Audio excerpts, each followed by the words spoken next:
Let's talk about optimism and why it's important for you to actively work on cultivating optimism in your life. Now, what is optimism? All it is scanning the world with a lens, looking for the positive, looking for hope, looking for happy.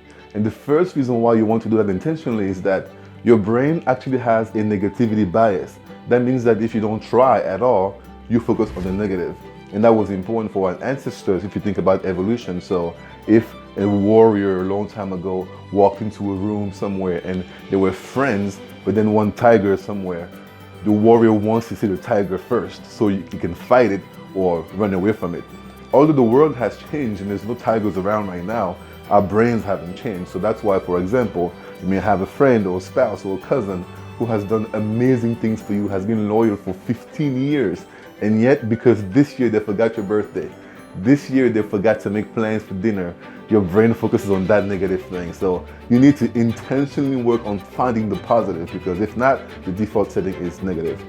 The second reason why it's important to actively work on optimism is that when you think about how limited our perspectives are, it's actually super interesting. Your brain every single day has to ignore almost everything that does not matter to it and focus only on what matters to you. So for example, if you say my task is driving to school or driving to work, your brain gets the task and you focus on that only. You have to ignore almost everything else around you so you can zero in on the mission. You find what you seek. That's why, for example, when your brain has been trained to hear a word, it recognizes that word first when other things are being said.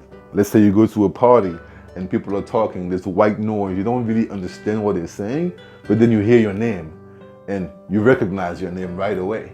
Or you just bought a brand new car and next thing you know, everywhere you go, you see the same car everywhere because your brain is trained to focus on that car. That's how optimism works.